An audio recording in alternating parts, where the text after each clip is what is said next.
Sure, welcome to A Current Affair. When Michael used Tinder to find love, he thought he'd met someone who'd be there for the long haul. Instead, she almost put him behind bars. So you're taking a video? Think I don't know? She doesn't have to behave like this. She could have anything and anyone. As Tinder hookups go, Michael's liaison with Achol is one for the ages. Strike. We're all got these different beliefs, as these multiple identities and things like that. Double love? I don't know if it's double, it could be triple, I think. Hi. From living the high life Take a moment, you're under arrest.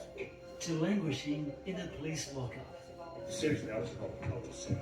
Who's under arrest? And that's just the tip of this Tinder-tainted iceberg. I don't want this to happen again. To anyone. Well, I've got a couple of walls, we're making open plan living. Michael is a successful property developer who turned to Tinder for love. I just wanted to say, I love you. Michael was so smitten with Achol, he showered her with luxury gifts. Hermes Birkin, 12,000. A Chanel handbag at 7,500. Another Chanel handbag at 8,500. A Rolex watch at close to 8,000. I bought a car for 24,000. There was heaps of stuff. Leather jackets, Dior perfumes, like $400-500 a bottle. After dating for a year, Michael was bowled over when he was diagnosed with blood cancer. I faced my mortality. It changed me as a person. I told her all this, and she was there at the time. She had a big presence in my will. Achol stood to inherit most of Michael's multi-million-dollar estate. He bared his soul to her in video diaries. If there's things I missed, I never said, and all that type of thing, there'll be a video recording of it. But Michael believes Achol was more interested in buying new handbags than helping him beat cancer. It killed me, like how she was playing. There was no, are you okay, are you fine, or anything like that. Against the odds, Michael made a full recovery. When all the treatment finished, I started seeing things with more clarity, and things just didn't add up. Really just didn't went up. So I went on a bit of a fact-finding mission. Which included a defining moment with Achol's mum. And when I said she was with me for just over 3 years, she goes, I don't even know who you are. And then I said, well, she spent her days with me, and she went home to work at night in Bella Vista Private Hospital. And she goes, no, she didn't. She ran a recruitment company during the day, and she come home to her family every night. And the killer blow. Michael believes Achol was seeing someone else, the company CEO and a divorced biker. He gave me clarity of what it was, so any doubt I had was gone.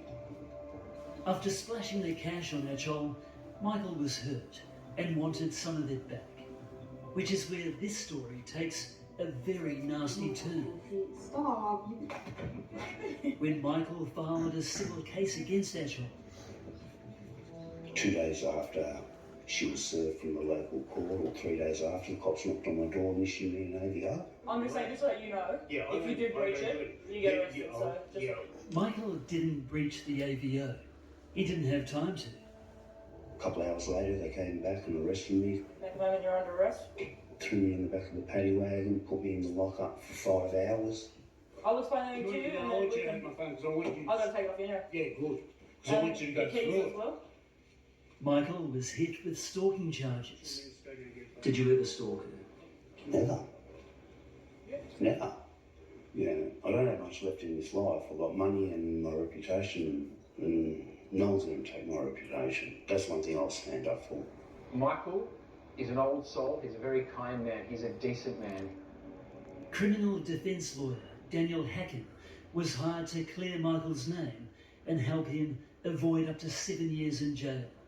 He filed a civil claim, and just by happenstance, she happened to remember historical assaults that occurred during that relationship. Michael came face to face with Achol in Sydney's Downing Centre Court. She's wearing about $50,000 worth of bling. It was all the stuff I gave. I actually thought that was a bit of a slap in the face. She just looked at me and she did a little winky sign with her eyebrows at me, and I just looked down and just smiled a little bit, and I didn't know how to take it. And then the case started. Well, she obviously was confident of winning. Absolutely. And what happened? Well, the truth was heard. When Achol claimed Michael was stalking her, he was playing golf. Her evidence was weighed, she was measured, and she was found severely wanted. I nearly stood up to the lawyer to back off, because he had her by the throat by then. It was all crumbling. She was crumbling on the stand, and I could see it happening. And part of me just wanted to protect her. And I just said, no, she came to court to get me. So don't be like that. The magistrate dismissed the charges and put an end to a saga that tied up valuable police and court resources and the possibility of Michael going to jail. Do you feel like you've dodged a bullet? I dodged a bazooka. You dodged a bazooka? Yeah. We offered Achol opportunities to share her side of the story, but we never heard back. Achol's still driving the car Michael gave her, and he's still chasing her for money he says is owed. Have you got enough to finish the rent up? Plenty. I'm my father's son, man. He never raised no fool, only when it came to love. Late today, Achol's lawyer told us she hasn't responded to unsolicited contact from Michael and may wish to tell her side of the story in due course. There's been a development on the story we brought you last night on sleazy handyman Peter Crawford.